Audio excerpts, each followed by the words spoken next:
हाँ तो दोस्तों, नमस्कार, आदाब, सत श्री अकाल। तो कैसे हैं आप लोग? होप, आशा मैं करता हूँ कि सब कुछ ठीक ठाक होगा, सब कुछ सही चल रहा होगा और सब कुछ बढ़िया ही होगा।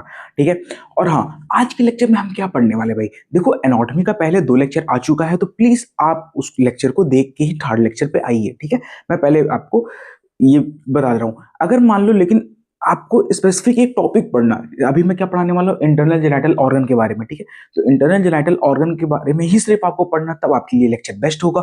ठीक है। और आप अगर स्टार्टिंग से पढ़ना चाहते हो तो पार्ट फर्स्ट से ही देखिए। ठीक है। मैं आपके लिए प्रीफर यही करूंगा। और स्टार्टिंग करने से पहले आज का कोट ऑफ द डे क्या है? आज थोड़ा मोटिवेशन और एक मोटिवेशन से हम स्टार्ट करते हैं इस चैप्टर को, है ना, इस यूनिट को स्टार्ट करते हैं और इस टॉपिक को स्टार्ट करते हैं। मेनली टॉपिक है, यूनिट तो स्टार्ट ही हो चुकी है, टॉपिक को स्टार्ट करने। तो आज का हमारा जो मोटिवेशन है वो क्या है कि if you change the way you look at thinking, if you change the way the if you change the way you looking at things, the things you look will be changed. फिर से सुनिए, if you change the way you look at thinking, the thing you look will be changed. अपना नजरिया बदलिए, सामने वाला सब कुछ बदल जाएगा। ठीक है। तो हमेशा नजरिया की बात होती है। चलो, वो सब बातें होगी। अब हम स्टार्ट करने वाले हैं internal genital organ of female.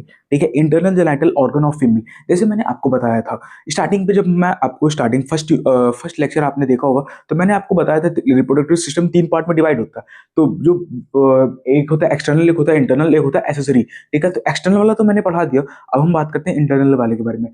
Internal वाला जो था ना, इंटरनल वाले के लिए मैंने क्या कहा था कि कुछ एक स्पेसिफिक इंस्ट्रूमेंट की नीड होती है हमें विजुलाइज करने के लिए, क्या? इंटरनल जेनाइटल ऑर्गन को। ठीक है।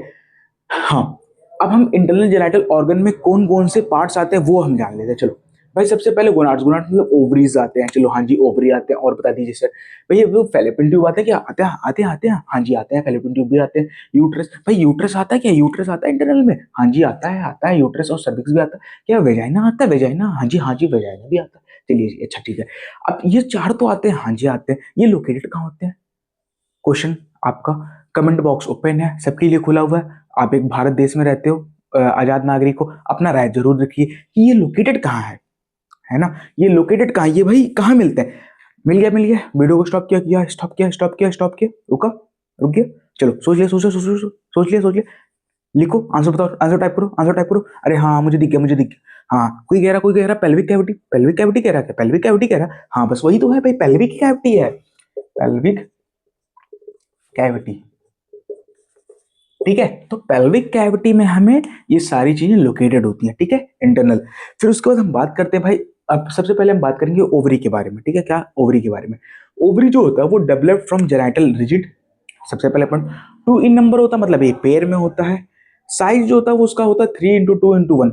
अब बात करोगे भाई 3 into 2 into 1 क्या है? सेंटीमीटर में। अब आपसे मैं पूछूं भाई लेंथ कितना, थिकनेस कितना, इसका ब्रेथ कितना, क्या बताओगे?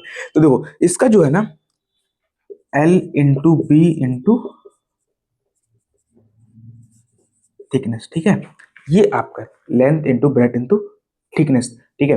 लेंथ कितना हो गया? 3 सेंटीमीटर। ब्रेथ कितना? 2 सेंटीमीटर। थिकनेस कितना? 1 सेंटीमीटर। समझ गए? हाँ जी। वेट जो होता है वो उसका 5 से 10 ग्राम होता है। ये इंपॉर्टेंट पॉइंट है भाई, है ना? साइज तो आपको एक बार को चलो भूल गए, मानते हो, चलो कोई दिक्कत नहीं, साइज भूल जाओ। वेट मत भूलना। एग्जामिनर आता है, वाइवा का क्वेश्चन होता है, वेट वो पूछता है। ठीक है। लोकेशन कहाँ होता है इसका? Ovarian fossa which lies in the lateral pelvic wall. ठीक है। जो वॉल्व होता है, ये जो वॉल्व होता है, जब आप बोन देखोगे पेल्विक कैविटी का, जो वॉल्व होता है, दोनों वॉल्व उसके पास में ये लाई करता है कहीं ना कहीं। अभी मैं आपको दिखाऊंगा वो भी। कलर, पेरल व्हाइट कलर का होता है। सेप किस कलर का होता है भाई? ये सेप होता है एलमोंड की तरफ, है ना? एलमोंड मतलब बादाम खाया? खाते हो ना बादाम? बादाम तो खाते हैं। हाँ जी, बादाम खाते हैं हम सर। बादाम की शेप का होता है भाई ये। ऐसे देखो, वाइट शेप, ओवाइड या फिर एलमोंड शेप ही हम इसमें कहते हैं। ठीक है। जैसे आपको अभी दिख रहा होगा, इमेज दिख रहा ओवरी का इमेज दिख रहा है ना? अभी ओवरी के इमेज में देखना बहुत सारे लिगामेंट्स भी होंगे।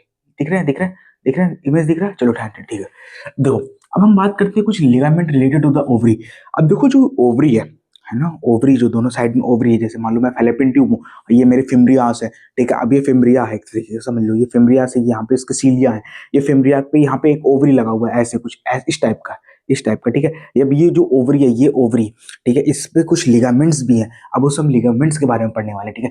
मेनली देखो, बेसिकली हम 3 लिगामेंट में पढ़ते हैं, उसके में बेसिकली 3 लिगामेंट्स होते हैं। सबसे पहले जो होता है वो होता है ओवेरियन लिगामेंट, दूसरा वाला होता है इन्फेंडुबुलम पेल्विक लिगामेंट या फिर सुपीरियर लिगामेंट ऑफ ओवरी, तीसरा होता है मीजोवर्म, ठीक है। ये सब कंफ्यूजन हो रहा, कंफ्यूजन कोई दिक्कत नहीं, आराम आराम से करेंगे, ठीक है। देखो ओवेरियन लिगामेंट, भाई ओवेरियन लिगामेंट क्या होता है सर, ये ओवेरियन लिगामेंट क्या होता है, ये कौन सी बला, मुझे समझ नहीं आ रहा, आप समझा दो, चिंता मत करो, मैं बैठा हूँ बता दो। देखो ओवेरियन लिगामेंट का मतलब होता है कनेक्ट ओवरी टू यूट्रस। भाई एक ऐसा लिगामेंट, भाई एक ऐसा लिगामेंट जो कि ओवरी और यूट्रस दोनों को कनेक्ट कर रहा है, समझ गए। ओवरी और यूट्रस को कनेक्ट करने वाला कौन सा लिगामेंट होगा, वो होगा तुम्हारा ओवेरियन लिगामेंट। फॉर एग्जाम्पल, अगर मैं एक रफली बनाता हूँ यूट्रस का डायग्राम, अगर मैं एक रफली बनाऊं यूट्रस का डायग्राम, हाँ एक यूट्रस का रफली डायग्राम है, ठीक है, रफली है, और ये तुम्हारा ओवरी हो गया, ठीक है, ये तुम्हारा ओवरी हो गया। तो ये यूट्रस और ये ओवरी को कनेक्ट करने वाला ये ये ये पार्ट, ये जो मैंने ये बनाया, ये ध्यान दिखा दिखा, ये वाला ये वाला ये वाला, इसको कहते हैं ओवेरियन लिगामेंट। ये 1 नंबर में यहाँ डाल दे रहा हूँ, इसको कहते हैं ओवेरियन लिगामेंट। तो ओवेरियन लिगामेंट क्या होता है भाई, ओवेरियन लिगामेंट क्या होगा, ये यूट्रस को और ओवरी को कनेक्ट करके रखता है, कौन सा, ओवेरियन वाला। हाँ जी सर, चलो ये हो गया।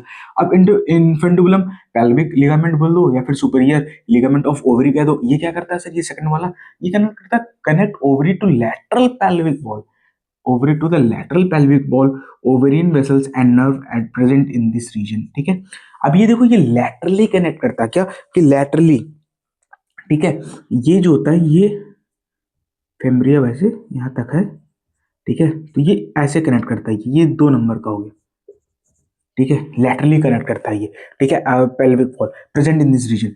तीसरा जो होता है वो होता है मीजोवम। मीजोवम क्या करता है, a part of broad ligament lining just anterior to the ovary. वो ब्रॉड लिगामेंट होता है, क्या, बड़ा लिगामेंट, ठीक है, बड़ा लिगामेंट इन द सेंस यहां से लेके यहां तक, ये बैग पीछे की तरफ से होता है, ठीक है, ब्रॉड लिगामेंट। तो अगर कुछ नहीं आ रहा तो बस इतना लिख देना, ये सर ये ब्रॉड लिगामेंट होता है जो लाइन करता है just anterior to the ovary, anterior मतलब आगे की तरफ से ओवरी को ये कवर करने में हेल्प करता है, ठीक है। ये तो हमारा चलो हो गया। हमारा एक बात और है कि ये जो इन्फेंडुबुलम होता है ना, ये ovarian vessels and nerve are present in this region. ये जो इन्फेंडुबुलम पेल्विक लिगामेंट होता है, यहाँ पे नर्व का प्रेजेंट, यहाँ पे नर्व भी प्रेजेंट रहते हैं, ठीक है। यहाँ पे अगर मान लो कुछ नहीं आता दिमाग में, तो अगर तुम लिगामेंट लिख रहे हो तो लिगामेंट में तो सबसे पहले ओवेरियन लिगामेंट लिख दो, हाँ जी सर हो गया। इन्फेंडुबुलम में क्या है भाई, इन्फेंडुलम में ये लिख सकते हो कि यहाँ पे नर्व प्रेजेंट रहते हैं, ये यहाँ पे एक पॉइंट बन सकता है। दूसरा पॉइंट क्या बन सकता है कि ओवेरियन वेसल्स भी रहते हैं, यहाँ क्या, ओवेरियन वेसल्स भी रहते हैं, ovarian lateral pelvic wall, ovarian vessels, देखो देखा है ना, ओवेरियन वेसल्स रहते हैं और nerve are present in this region, है ना। ये पॉइंट तुम्हारा बहुत ज्यादा इंपॉर्टेंट है कि ओवेरियन वेसल्स रहते हैं और यहाँ पे नर्व भी रहते हैं, ठीक है। और मेसोवर्म हो गया। चलो एक बार आप इसका स्क्रीनशॉट ले। तो देखो अभी तक हमने क्या पढ़ लिया था भाई, अभी तक हमने पढ़ लिया था ओवरी के बारे में, ठीक है। अब हम ओवरी से थोड़ा सा आगे बढ़ते हैं और हम क्या पढ़ने वाले हैं, अब हम पढ़ने वाले हैं फैलोपियन ट्यूब के बारे में। देखो फैलोपियन ट्यूब आपको फर्स्टली इंट्रोडक्शन कब हुआ था फैलोपियन ट्यूब के बारे में, आई थिंक अप्रोक्स 8th में या फिर 9th में, 8th में हो गया था, 7th में हो गया था, 8th क्लास में हो गया था, हाँ जी हाँ जी हो गया था, हो गया था। अब 8th क्लास में आपके सर ने क्या कहा था कि फैलोपियन ट्यूब होता है। अब आपको 10th में जब आए होगे तो कोई सर ने कह दिया होगा कि फैलोपियन ट्यूब को हम ओविडक्ट भी कहते हैं, हाँ जी चलो कह देते हैं। आप कोई कंपटीशन की तैयारी कर रहे होगे एज लाइक नीट वगैरह, तो हमें बताया गया कि भाई ओविडक्ट को हम या फिर फैलोपियन ट्यूब को हम यूट्राइन ट्यूब भी कहते हैं, हाँ जी चलो ठीक है। लेकिन आप एक थोड़ा प्रोफेशनल कोर्स में हो तो थोड़ा प्रोफेशनली लैंग्वेज का हम यूज करते हैं। हम फैलोपियन ट्यूब को ओविडक्ट भी कह सकते हैं, यूट्राइन ट्यूब भी कह सकते हैं, या फिर सल्फिंक्स भी कहते हैं, SULPINX, सल्फिंक्स सॉरी, सल्फिंक्स कहते हैं, ठीक है, सल्फिंक्स। याद रखोगे, हाँ जी याद रखें, चलिए ठीक है। अब फैलोपियन ट्यूब सर दिखता कैसे है, मुझे तो नहीं पता सर फैलोपियन ट्यूब कैसे दिखता है, इसीलिए मैं कहता हूँ एक प्रिंट आउट निकाल के रखो डायग्राम, ठीक है।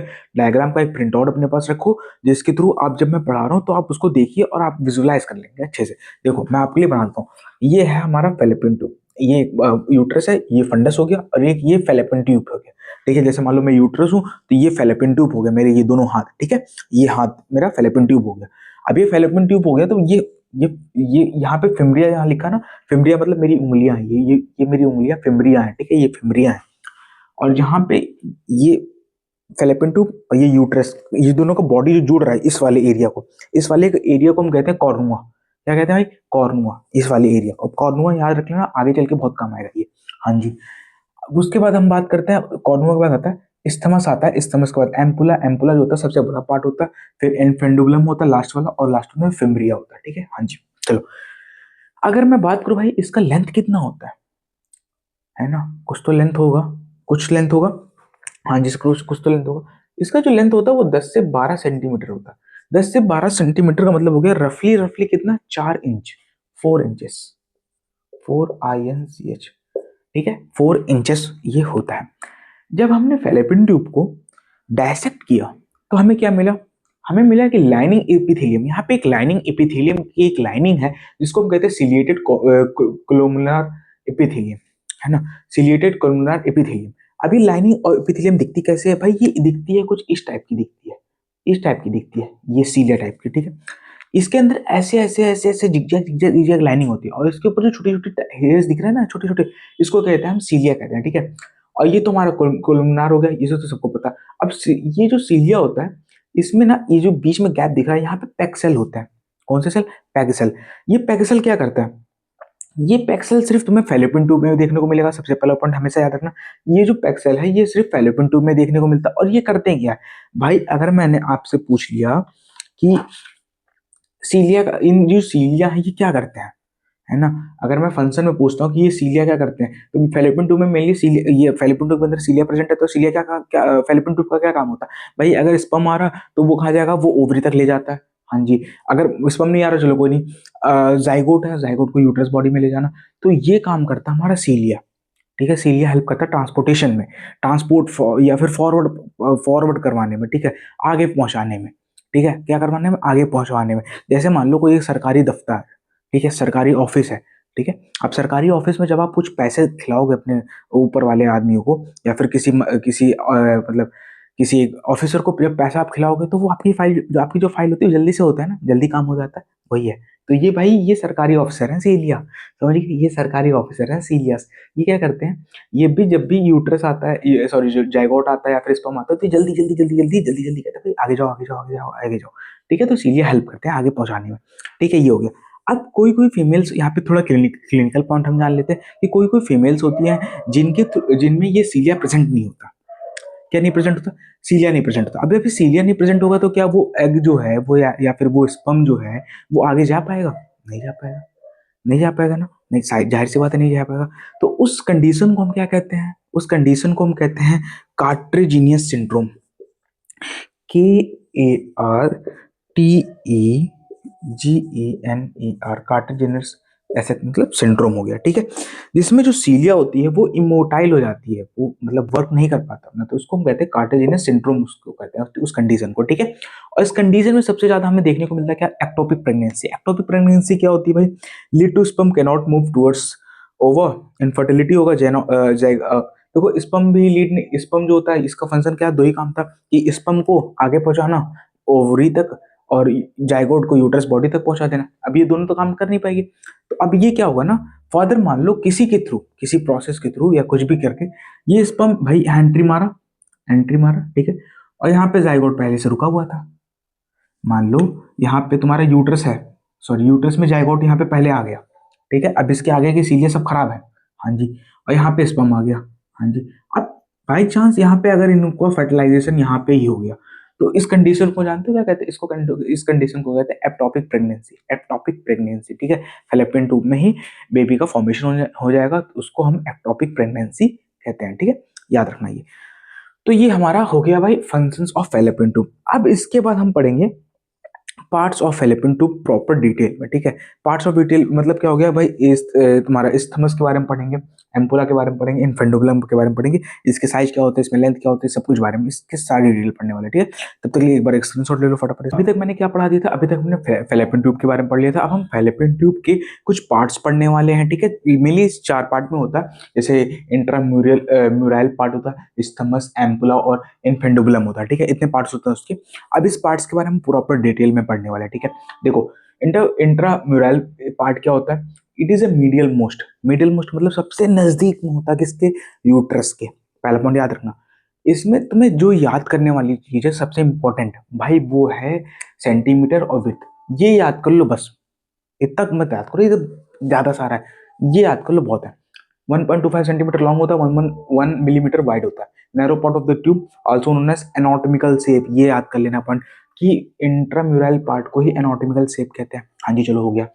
इस्थमस क्या होता है? इस्थमस में 2.5 सेंटीमीटर लॉन्ग होता है, 2 मीटर वाइड होता है, सेकंड नैरो पार्ट होता है called as physiological sphincter. Isthmus is also known as क्या physiological sphincter, intramural anatomical shape.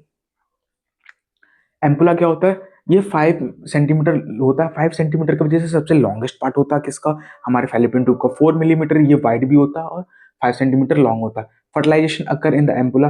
अब देखो फर्टिलाइजेशन कहाँ हो रहा है, एम्पुला में हो रहा है, तो मेजर कॉज हो सकता है कि ये एप्टॉपिक प्रेगनेंसी भी यहाँ पे कॉज करता होगा, क्योंकि भाई फर्टिलाइजेशन का साइड ही तुम्हारा एम्पुला है। जाहिर से दिमाग लगाओ कि जहाँ पे फर्टिलाइजेशन हो रहा है वहाँ पे क्या एप्टॉपिक प्रेगनेंसी नहीं हो सकती? जाहिर सी बात है हो सकती है। हो गया। Most common side of genital TB infection, को भी जेनेटल टीबी इन्फेक्शन होता है तो ये उसका मोस्ट कॉमन साइड होता है। ठीक है, उसके बाद हम बात करते हैं इन्फेंडुबुलम के बारे में। इन्फेंडुबुलम क्या होता है? 1.25 सेंटीमीटर लॉन्ग, 1.25, ठीक है, 1.25 सेंटीमीटर लॉन्ग। हाँ जी। Two two two 2 to 3 millimetre wide, 2 से 3 मिलीमीटर वाइड होता है। पर इन्फेंडुबुलम का जो फिम्ब्रिया होता है वो 6 mm का होता है। फिर उस हिसाब से तो आप ये कहोगे कि भैया ये जो फिम्ब्रिया होता है ना वो तो 6 mm का है। हाँ जी हाँ जी, फिम्ब्रिया तो 6 mm का है और हमारा एम्पुला जो है वो 4 mm का है, तो सबसे बड़ा तो ये इन्फेंडुलम हुआ। पर हम क्या कर रहे हैं, हम ओवरऑल मेजर कर रहे हैं, हम एक स्पेसिफिक पार्ट का मेजर नहीं कर रहे हैं, क्योंकि जो इन्फेंडुबलम होता है वो एक लास्ट पार्ट होता है। जैसे मान लो ये मेरा हाथ है, ठीक है, ये इन्फेंडुबलम है, इतना इतना मेरा इन्फेंडुबलम है, तो मेरे जो फिब्रियास है वो 6 सेंटीमीटर 6 mm का मतलब 6, सिर्फ ये मेरी उंगलियां समझ लो, ये फिम्ब्रिया है और ये फिम्ब्रिया जो है वो 6 mm का है। बाकी ये जो पार्ट है यहाँ से यहाँ तक वो तो सिर्फ इतना ही है, तुम्हारा क्या कहता है 2 से 3 सॉरी 1.25 सेंटीमीटर लॉन्ग में के अंदर आता है। तो ओवरऑल अगर हम देखें तो एम्पुला के अंदर सबसे बड़ा होता है, ठीक है, ओवरियन फिम्ब्रिया, फिम्ब्रिया भी यहाँ पे प्रेजेंट रहता है, ठीक है, ओवरियन फिम्ब्रिया। फिर उसके बाद एक वो होता है प्रोसीजर, उसको क्या कहते हैं, क्या कहते हैं, ट्यूबियल लाइगेशन। ट्यूबियल लाइगेशन क्या होता है? देखो अगर ट्यूबियल लाइगेशन का मतलब क्या होता है भाई, बताओ जल्दी बताओ, ट्यूबियल लाइगेशन का मतलब क्या होता है, जल्दी बताओ। ट्यूबियल लाइगेशन का मतलब क्या होता है? Permanent method of contraceptive in female, ठीक है, ये परमानेंट मेथड होता है, permanent method of contraceptive in females, ठीक है। एक ये परमानेंट मेथड होता है क्या, कॉन्ट्रासेप्टिव ऑफ फीमेल, ठीक है। इसमें क्या करते हैं, इसमें जो हमारा फ्लैपियन ट्यूब होता है ना उसको हम क्या करते हैं, जैसे ऐसे है, ऐसे है, तो इस वाले एरिया को ना, इस वाले एरिया को हम टाई कर देते हैं, प्रॉपर कट कर देते हैं, टाई कर देते हैं, तो उसको ट्यूबियल लाइगेशन कहते हैं, ठीक है। ये हो गया, हाँ जी चलो ये हो गया। उसके बाद मैं अगर आपसे एक छोटा सा सवाल पूछूं, क्या सवाल है कि स्प्लेंजियोएक्टोमी क्या कहते हैं? अगर मान लो फेलोपियन ट्यूब को मुझे रिमूव करना है एक सर्जिकल प्रोसेस से, उसको क्या कहते हैं? अगर मुझे इसका स्क्रीनशॉट ले लिया, ले लिया, ले लो, ले लो जल्दी से ले लो, ले लो, ले लिया, चलो ठीक है। अगर मान लो इसका इस पर फेलोपियन ट्यूब का मुझे सर्जिकल प्रोसेस करके मान लो कोई डिफॉर्मिटीज हो गया या फिर कोई इन्फेक्शन हो गया, कुछ हो गया, ठीक है, अब मुझे फेलोपियन ट्यूब को भाई रिमूव करना है, ठीक है, मुझे भाई फेलोपियन ट्यूब को निकालना है, तो उसका एक सर्जिकल नेम होता है, क्या नेम होता है जल्दी बताओ, थोड़ा गैस करो। हालांकि आप पहली बार पढ़ रहे होगे तो याद नहीं होगा, लेकिन थोड़ा गैस तो करो एटलीस्ट, खाली दिमाग चलाने से अच्छा। अच्छा, रिमूवल को क्या कहते हैं ये बता दो, हम सर्जरी की लैंग्वेज में रिमूवल को क्या कहते हैं? ECTOMY, एक्टोमी, ठीक है। तो स्प्लिंगो, SALPINGECTOMY, तो ECTOMY का मतलब होता है रिमूव करना, और SPLING का मतलब होता है क्या? Fallopian tube, fallopian tube. तो स्प्लिंगोटॉमी का मतलब होता है कि रिमूवल ऑफ फेलोपियन ट्यूब। अब हम फेलोपियन ट्यूब के साथ साथ अगर मुझे ओवरी भी निकालना तो उसका क्या होता है? स्पेलिंगो, स्पेलिंगो ऑफरिंग, OPH, ऑफरिंग एक्टोमी, ठीक है। एक्टोमी का मतलब होता है रिमूव करना, ऑफरिंग का मतलब होता है ओवरी, स्प्लिंगो का मतलब होता है फेलोपियन ट्यूब। तो फेलोपियन ट्यूब के साथ ओवरी का रिमूव करना इज नोन एज, ये हो जाता है सेल्फ। और फिर एक्टोपी को हटा के मैंने ITIS कर दिया, मतलब सेल्फिंग आइटिस, सेल्फिंग मैंने आपको बताया था ना स्टार्टिंग में, फेलोपियन ट्यूब का दूसरा नाम होता है सेल्फिंग। तो सेल्फिंग आइटिस का मतलब हो जाता है, सेल्फिंग आइटिस का मतलब होता है inflammation in the fallopian tube, simple सा फंडा। सेल्फिंग ओफरिंग एक्टोमी का मतलब फेलोपियन ट्यूब के साथ हम ओवरी का रिमूव कर रहे हैं, ठीक है। हाँ जी, चलो एक क्वेश्चन पूछता हूँ छोटा सा, जवाब दे देना कि अगर मान लो ओवरी क्या काम करता भाई, ओवरी जो होता है वो हार्मोन रेगुलेट करता है, और कौन सा हार्मोन रेगुलेट करता है, वो करता है एस्ट्रोजन मेनली। दो हार्मोन होते हैं, लेकिन अगर मान लो अगर मैंने किसी प्रोसेस के थ्रू ओवरी को हम रिमूव कर लिया, तो ओवरी को हमने रिमूव कर लेंगे तो क्या वो एस्ट्रोजन प्रोड्यूस करेगा? नहीं प्रोड्यूस करेगा सर। हाँ जी, एस्ट्रोजन प्रोड्यूस नहीं करेगा तो क्या एस्ट्रोजन जब प्रोड्यूस ही नहीं होगा फीमेल्स में, तो अर्लियर मीनोपॉज आएगा कि नहीं आएगा? जल्दी बताओ, आएगा? देखने को आएगा? हाँ जी चलो आएगा। तो ये बताओ, अगर मान लो मुझे किसी एक फीमेल का ओवरी निकालना है, ओवरी निकालना है, और वो फीमेल लेस देन 30 है, लेस देन 30 है, तो हम सजेस्ट करेंगे कि हम उसका फ्लैपिंग ट्यूब निकाल लें? बहुत कम चांस होगा। क्यों चांस कम होगा? क्योंकि भाई देखो, अगर मैंने ओवरी उसका रिमूव किया, अगर मैंने उसका ओवरी रिमूव किया, ठीक है, सर्जिकल प्रोसेस के थ्रू, तो एस्ट्रोजन जो होगा वो कम हो जाएगा। एस्ट्रोजन कम होगा तो क्या होगा? मीनोपॉज हो जाएगा। मीनोपॉज हो जाएगा तो क्या वो फर्टिलाइजेशन कर सकेगी? नहीं कर पाएगी, सिंपल सा फंडा। तो हम जल्दी ओवरी को रिमूव नहीं करते। अगर फीमेल मोर देन 45 ईयर की है, तब हम उसका ओवरी आराम से निकाल सकते हैं, and the process is known as, कि उस प्रोसेस को क्या कहते हैं? हिजेक्टोमी, HYESTECT, हिजेक्टोमी, ठीक है। तो इसका हम प्रोसेस हिसेक्टोमी करते हैं। लेस देन 45 वालों का हम ओवरी नहीं निकालते, सिर्फ फेलोपियन ट्यूब निकालेंगे, लेकिन ओवरी हम नहीं निकालते, प्रीफर नहीं करते ओवरी निकालना, ठीक है। चलो ठीक है, अब हम क्या पढ़ने वाले भाई? अब हम पढ़ने वाले क्या? यूट्रस, ठीक है। फेलोपियन ट्यूब हो गया, ओवरी हो गया, अब हम पढ़ेंगे क्या? यूट्रस के बारे में। Uterus, uterus, uterus, uterus. चलो एक बार आप ना, एक बार रुक जाओ इसका। हाँ, तो अब हम क्या करने वाले? अब हम पढ़ने वाले भाई यूट्रस के बारे में, ठीक है। तो यूट्रस क्या होता है भाई? अभी तक हमने फेलोपियन ट्यूब के बारे में पढ़ लिया था, हम पढ़ने वाले यूट्रस के बारे में। तो यूट्रस का जो शेप होता है वो कैसे होता है? वो होता है पियर शेप का होता है, ठीक है। हाँ जी चलो हो गया। पोजीशन का कहाँ होता है भाई? देखो नॉर्मल जो पोजीशन होता है वो होता है एंटीवर्टेड एंड एंटी फ्लेक्स्ड होता है, ठीक है। एंटीवर्टेड एंड एंटी फ्लेक्स्ड होता है, ठीक है। चलो ये भी हो गया, हाँ जी। अब इसके बारे में कुछ पार्ट्स के बारे में बात कर लेते हैं। जैसे देखो, एक रफली डायग्राम है, ठीक है। ऊपर होता फंडस, ये होता है कॉर्नू, आपको पता ही है। यूट्राइन कैविटी हो गया, सर्विक्स हो गया, सर्विक्स कैनाल हो गया, स्टमस हो गया, इंटरनल ऑस हो गया। एक रफली मैं डायग्राम बता रहा हूँ। अब इसमें पढ़ने वाली क्या चीज़ है भाई? इसमें जो पढ़ने वाली चीज़ है ना, वो होती है यूट्रस का वेट। अगर आपसे एग्जामिनर पूछ रहा कि क्या होता है, तो अगर आपसे पूछेगा कि एक प्रेग्नेंट वुमेन है, ठीक है, उसका यूट्रस का वेट कितना होगा? सिंपल सा पॉइंट। अगर एक नॉन प्रेग्नेंट वुमेन है, उसका यूट्रस का वेट कितना होगा? ठीक है। एक तुम्हारा एक प्रीपियम है, प्रीपियम मतलब जस्ट आफ्टर द डिलीवरी, ठीक है, जस्ट आफ्टर द डिलीवरी, उसको एक टर्म होता है PUER, पेरिपनम, ठीक है, उसको कहते हैं पेरिपनम, ठीक है। क्या वो कहते हैं? PUER, पेरिपनम, ठीक है, पेरिपनम कहते हैं। तो पेरिपनम जो होता है उसका वेट कितना होता है, ठीक है। तो उन सब का वेट बहुत ज्यादा इंपॉर्टेंट हो जाता है। जैसे मान लो एक नॉर्मल जो ओवरी का जो वेट होता है, नॉर्मल ओवरी का जो वेट होता है ना, नॉर्मल जो वेट होता है, नॉर्मल जो वेट होता है वो होता है 60 to 80 ग्राम होता है, ठीक है। 60 to 80 ग्राम होता है, ठीक है। 60 to 80 ग्राम होता है। वेर एज अगर एक प्रेग्नेंट वुमेन है तो उसका 1000 ग्राम हो जाता है, 1000 ग्राम हो जाता है। और पेरिपेनम का भी 1000 ही रहता है, ठीक है। तो ये पॉइंट हमें याद करने वाला है। जैसे आप लोग को दिख रहा होगा भाई, जैसे यहाँ पे दिख रहा, एक इमेज आया है, एक इमेज आया, दिख रहा आपको? दिख रहा है ना? दिखा, दिखा, दिखा। तो इसमें देखो आप, लेंथ भी दिख रहा है, थिकनेस भी दिख रहा है, ब्रेथ भी दिख रहा है, वेट भी दिख रहा है, और कैपेसिटी भी दिख रहा है। वीडियो को पॉज करके देखते रहना। दिख गया? दिख गया? सब दिख गया? इधर दिख गया ना? हाँ चलो ठीक है। अब मैं आपसे एक बात हमेशा याद रखना, क्या? कि after the six week after the delivery, length, breadth and thickness of the uterus is almost same as a non pregnant women. जब एक प्रेग्नेंट वुमेन जो होती है वो after the 6 weeks of delivery, जब 6 हफ्ता बीत जाता है डिलीवरी के बाद, तो length, breadth and thickness of the uterus जो होता है वो अपना रीगेन कर लेता है अपने पुराने साइज को, ठीक है। क्या? फिर से ध्यान देना कि 6 week after delivery, length, breadth and thickness and weight of the uterus is almost same as a non pregnant women, ठीक है। नॉर्मल पोजीशन पे ही आ जाता है वो।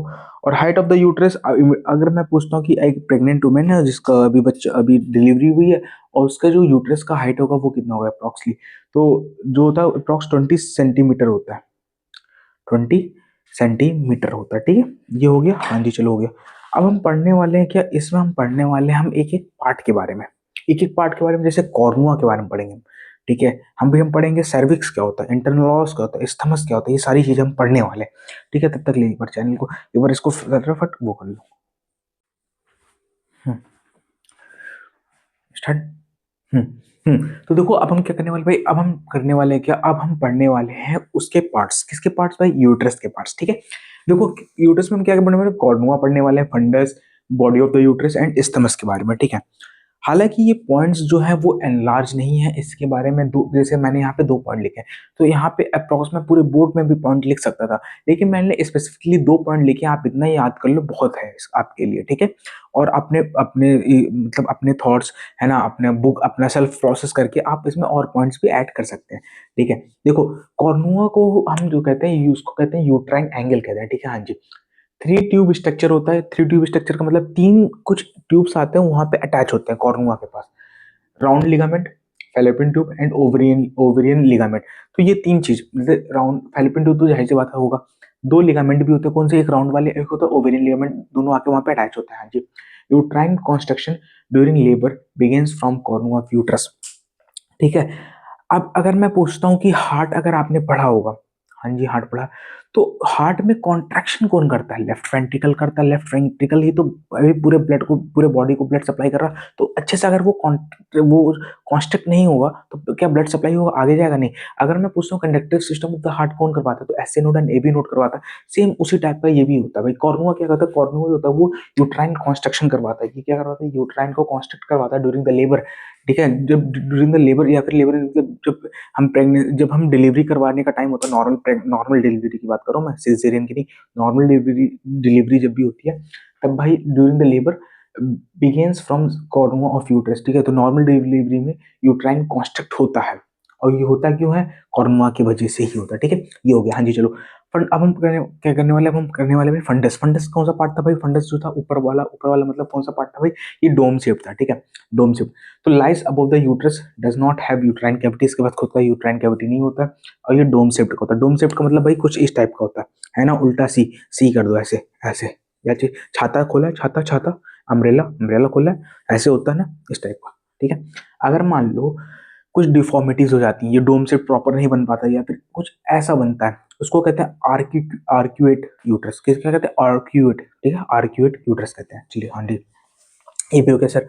अब हम बात करते हैं body of the uterus. Body of the uterus क्या, देखो लाइज बिलो कॉर्नुआ, कॉर्नुआ के ठीक नीचे होता है। ठीक है, और जैसे मान लो ये आपका आपका ये हो गया। ठीक है, तो ये आपका बॉडी ऑफ द यूट्रस इसे कहते हैं, इस वाले पार्ट को। ठीक है, कॉर्नुआ आपका ये वाला पार्ट हो जाएगा, कॉर्नुआ आपका ये पार्ट हो गया, कॉर्नुआ के ठीक नीचे, हाँ जी, 4 मेजर पार्ट्स ऑफ यूट्रस। भाई ये फॉर्म, ये क्या करता है, ये एक मेजर पार्ट बनाता है, यूट्रस का मेजर पार्ट यही बनाता है। ठीक है, शेप जो होता है वो इन्वर्टेड ट्रायंगल की तरह होता है, उल्टा ट्रायंगल होता है, लेंथ 6 से 7 सेंटीमीटर, याद रखना, बस इतना ही। ठीक है, अब ये हम बात करते हैं इस्थमस। इस्थमस क्या करता है, इस्थमस भाई लास्ट पार्ट था किसका, सर्विक्स के बाद, सर्विस और यूट्रस का लास्ट पार्ट क्या है, बीच का, isthmus. Isthmus part of the uterus lies near internal ऑस। ये तुम्हारा सर्विक्स मान लो, ये सर्विक्स है, ये हो गया सर्विक्स। तो यहाँ पे होता है इंटरनल ऑस, और यहाँ पे होता है इस्थमस। ठीक है, तो इस तुम्हारा इंटरनल ऑस क्या करता है, opening between uterus and cervix. तो यूट्रस एंड सर्विक्स के बीच का ओपनिंग को क्या कहते हैं, इंटरनल ऑस कहते हैं। तो मैं ऐसे कह सकता हूँ क्या कि जो इस्थमस होता है वो एक कनेक्शन होता है between the uterus and the cervix, क्योंकि ये ओपनिंग पे ही है, तुम्हारे हाँ ओपनिंग पे है। लेंथ इसका 1.2 सेंटीमीटर मतलब 0.5 सेंटीमीटर, तो आधा सेंटीमीटर का होता है। अब आप सोच रहे हो कि यार इतना छोटा सा है, इसके बारे में क्यों पढ़ रहा है, ये तो छोटा है। ऐसा नहीं करना है, भूलना नहीं है, नाम छोटा है, काम बहुत बड़ा है। समझ गए समझ गए समझ गए, नाम छोटा, काम बहुत बड़ा। कैसे, देखो, it form lower uterine segment in pregnancy. अब आपने सुना होगा कि upper upper segment and lower segment, तो भाई यही होता है स्टमच जो कि लोअर सेगमेंट बनाता है ड्यूरिंग द प्रेगनेंसी। और प्रेगनेंसी में प्रेग्नेंट वुमेन में 5 सेंटीमीटर का हो जाता है, ये 0.5 सेंटीमीटर बढ़ के 5 सेंटीमीटर का हो जाता है, और लेबर के टाइम ये बढ़ के 10 सेंटीमीटर का हो जाता है। ठीक है, ये ये खेला करता है ये। ठीक है, नाम पे मत जाना भाई कभी। ठीक है, नाम पे किसी के कभी मत जाना। चलो एक बार आप इसका स्क्रीनशॉट ले लो, ले लिया, ले लो स्क्रीनशॉट, आपके काम आएगा बहुत जरूर, क्योंकि एक ही स्लाइड पे चारों हैं। हो गया, बताओ कर लिया। चलो अब हम पढ़ने वाले हैं कुछ इसके histology of the uterus. Histology of the uterus, भाई हिस्टोलॉजी कैसे होगा, हिस्टोलॉजी कैसे होगा, हिस्टोलॉजी का मतलब क्या होता है भाई, हम उसके लेयर्स के बारे में पढ़ने वाले हैं, ठीक है। अब लेयर्स कितने होते हैं, लेयर्स कितने होते हैं, जल्दी बताओ, जल्दी बताओ, लेयर्स कितने होते हैं, पढ़ा होगा आपने, आपने पढ़ा होगा, 9th में पढ़ा होगा, एनसीईआरटी की बुक में था, 11th में भी पढ़ा होगा। हाँ भाई बच्चों, पीसीबी वाले बच्चों बताओ कितने लेयर होते हैं। हाँ जी सर जी, 3 लेयर होते हैं। अबे 3 लेयर तो होते ही हैं, लेकिन 3 लेयर का नाम तो बता दो भाई। 3 लेयर तो मैंने, मुझे भी पता 3 लेयर होते हैं। मैं कौन सा कह रहा हूँ कि 6 लेयर होते हैं, भाई मैं कौन सा कह रहा हूँ कि 6 लेयर होते हैं, होते तो तीन ही हैं, तीनों के नाम बता दो फटाफट। देखो सर, तीनों, एक होता है पेरीमेट्रियम, मायोमेट्रियम और एंडोमेट्रियम। क्या, पेरी, मायो, एंडो, बस 3 लेयर होते हैं। पेरी, मायो दूसरे नंबर पे, और तीसरे नंबर पे होता है एंडो। पेरी, मायो, एंडो, 3 लेयर होते हैं, याद रखना 3 लेयर। आउटर कौन था, और इनर, एंडो, एंडो मतलब इनर, अंदर की तरफ होता है, बस आउटर, पेरी, मायो, बस इतना याद रखो। अब यहाँ पे एक कॉन्सेप्ट आता है, वो आता है लिविंग, लिविंग, एक कॉन्सेप्ट आता है, उसको लिख लो, क्या होता है वो, LIVING, लिविंग लाइगेचर, ठीक है। अब यहाँ पे जब भी आप हिस्टोलॉजी पढ़ोगे ना, तो वहाँ पे कॉन्सेप्ट आता है, वो क्या कहते हैं उसको, living ligature, living ligature. Living ligature क्या होता है, देखो लिविंग लाइगेचर, ध्यान से सुनना। ये जो मायोकार्डियम लेयर होता है ना, मायोकार्डियम लेयर के अंदर ही भी 3 स्पेसिफिक लेयर होते हैं, मायोकार्डियम के अंदर भी 3 लेयर होते हैं, ठीक है। और वो मायोकार्डियम लेयर के अंदर 3 लेयर होते हैं, और ड्यूरिंग द प्रेगनेंसी ये लेयर फाइबर्स फॉर्म करते हैं, मतलब एक फाइबर्स, ये 3 लेयर होते हैं, layer in the sense fibres होते हैं 3 टाइप के। और ये जो फाइबर्स होते हैं ना, वो कुछ ऐसे, जैसे 4 फिंगर, ये 4 फिंगर कुछ इस टाइप के होते हैं। ये जैग मोशन टाइप के दिख रहा है, हाँ जी दिख रहा है सर, ऐसे ही होते हैं, हाँ जी। अब ये जो जितना इसमें से, ये जो गैप दिख रहा है, ये गैप दिख रहा है ना, ये जितने, यहाँ से भाई ब्लड वेसल्स निकलते हैं, ये ब्लड वेसल्स रहते हैं यहाँ के, ठीक है, इसमें मायोकार्डियम के फाइबर्स में, यहाँ से ब्लड वेसल्स निकलते हैं, हाँ जी। और ड्यूरिंग द डिलीवरी ये जो मसल्स होते, ये जो फाइबर्स होते हैं, ये ऐसे हो जाते हैं, वो रिलैक्स मोड पे चले जाते हैं, मतलब खिंचाव हो जाता है इनके अंदर, हाँ जी, हो गया। अब जब डिलीवरी के बाद क्या होता है कि ये फाइबर्स होते हैं, अब ये कॉन्स्ट्रिक्ट होंगे होंगे तो ये फाइबर जब कॉन्स्ट्रिक्ट होते हैं, तो इनमें ब्लड वेसल्स होते हैं कुछ, हाँ जी ब्लड वेसल्स तो होते हैं। अब ये ब्लड वेसल्स जब दबेंगे, जब ये ब्लड वेसल्स कॉन्स्ट्रिक्ट होंगे, दबेंगे, ऐसे फाइबर से दबेंगे, तो ब्लड वेसल्स भी दबेगा, हाँ जी दब जाएगा। उस कंडीशन को क्या कहते हैं, उसको कंडीशन को कहते हैं लिविंग लाइगेचर, ठीक है। अगर मैं थ्योरेटिकल पढ़ूँ, मैंने आपको पढ़ा दिया, अब मैं थ्योरेटिकल पढ़ूंगा, आप उसको ध्यान से सुनना कि in pregnancy uterus myocardium, it has it also have 3 layer muscle fiber arranged in 3 layer, in which a middle fiber has a fiber like musk with blood vessels known as vessels in between. After delivery, when the uterus constrict, the fiber get constructed, also known as living ligature, ठीक है। तो myocardium में, myocardium के 3 fibres, 3 वाले में से बीच वाले में ब्लड सप्लाई होता है, जब आफ्टर डिलीवरी ये कॉन्स्ट्रिक्ट होगा तो ब्लड वेसल दबेगा, ब्लड वेसल दबेगा तो होगा लिविंग लिगेचर, ठीक है, ये हो गया, हाँ जी चलो गया। अगर मैं आपसे पूछूं कि पोजीशन ऑफ द यूट्रस क्या होता है, पोजीशन क्या क्या होता है भाई, the colon of the left side of the pushes the uterus to the right side, uterus is slightly rotated toward the right side, this is called the dextro rotation। Uterus का जो position होता है वो होता है dextrose rotation पे होता है। डेक्स्ट्रोस रोटेशन में डेफिनेशन पढ़ रहा हूँ, ध्यान से सुनना। ये the colon of the left side pushes the uterus towards the right side, therefore uterus is slightly rotated towards right side, this is called the dextrose rotation, ठीक है। तो जो यूट्रस होता है वो राइट साइड भी थोड़ा सा टिल्टेड रहता है, समझ गए, हाँ जी सर समझ गए। अब इसके बाद अगर मैं यूट्रस की कुछ पार्ट्स की बात करूँ, जैसे मीजो सैल्पिंग्स, मीजो ओवरियम, मीजोमेट्रियम, ये हो गया, हाँ जी। अगर मैंने आपको थोड़ी देर पहले पढ़ाया होगा, आपको ध्यान होगा कि अगर मैं एक, मुझे ओवरी रिमूव करना, ओवरी रिमूव करना, हाँ जी ओवरी रिमूव करना, तो एक सर्जिकल प्रोसेस होता है removal of ovary, also known as hysterectomy. क्या होता है वो, हिजेक्टोमी, है ना, HYSTR, हिजेक्टोमी, हाँ जी ये हो गया। हिजेक्ट्रॉमी। अब ये हिजेक्ट्रॉमी भी दो टाइप्स के होते हैं, याद रखना। हिजेक्ट्रॉमी जो होता है वो दो टाइप्स का होता है, ठीक है। ये हिजेक्ट्रॉमी जो होता है वो भी दो टाइप्स का होता है। HYSTERECTOMY, हिजेक्ट्रॉमी भी दो टाइप्स का होता है। कौन कौन सा? सबसे पहला वाला जो होता है वो होता है uterus plus cervix. Uterus plus cervix दोनों को अगर मुझे रिमूव करना है तो उसको हम क्या कहते हैं? Also known as total abdominal hysterectomy. इसको कहते हैं टोटल एब्डोमिनल हिस्टेक्टोमी, ठीक है।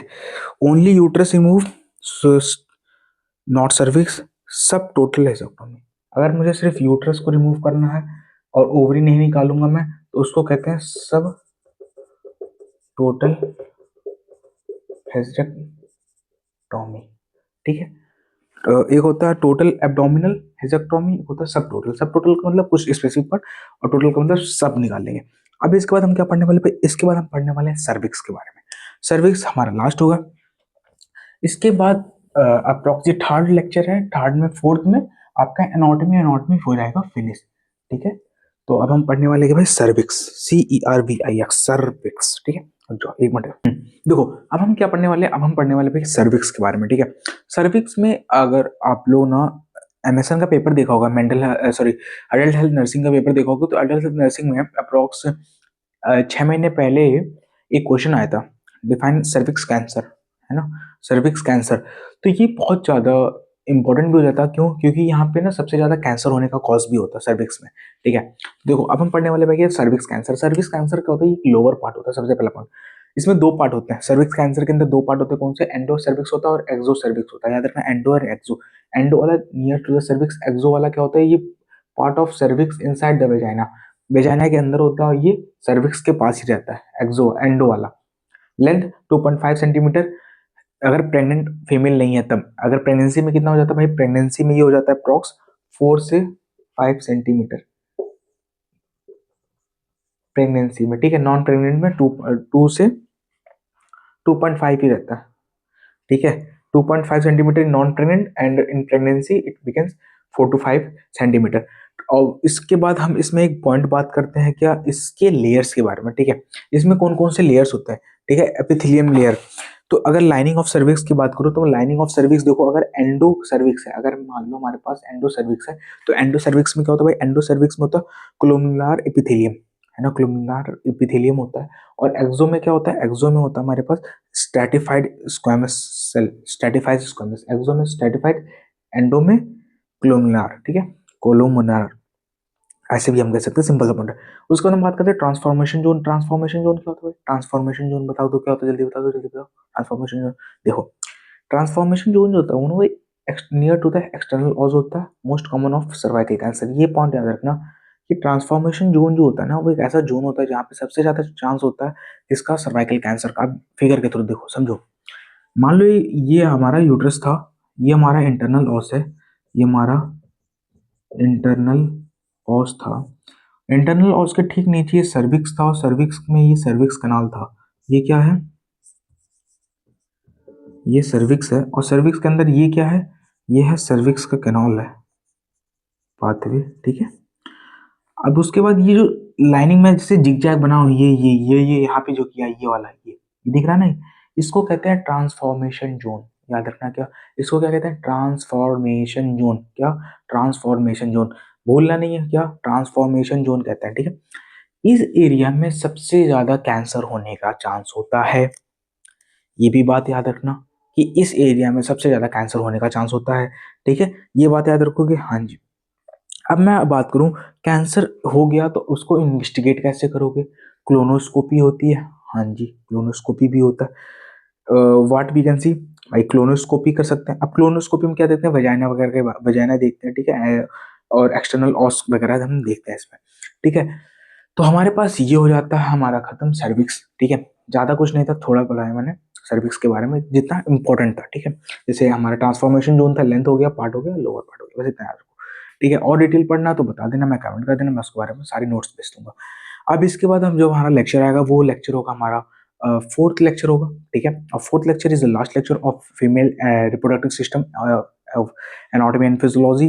ठीक है, तो यार तब तक के लिए जय हिंद जय भारत। और हाँ, एक बात और है यार, चैनल को सब्सक्राइब करिए, लाइक करके जाना, क्योंकि एक मेहनत लगता है, एक उम्मीद है ना। तो उस उम्मीद और मेहनत को थोड़ा सा सपोर्ट चाहिए आप लोगों का, है ना, थोड़ा सा प्यार चाहिए। तो यार तब तक के लिए जय हिंद जय भारत फिर से कह रहा हूँ, और बाय बाय। चैनल को सब्सक्राइब करके जाएं। Thank you.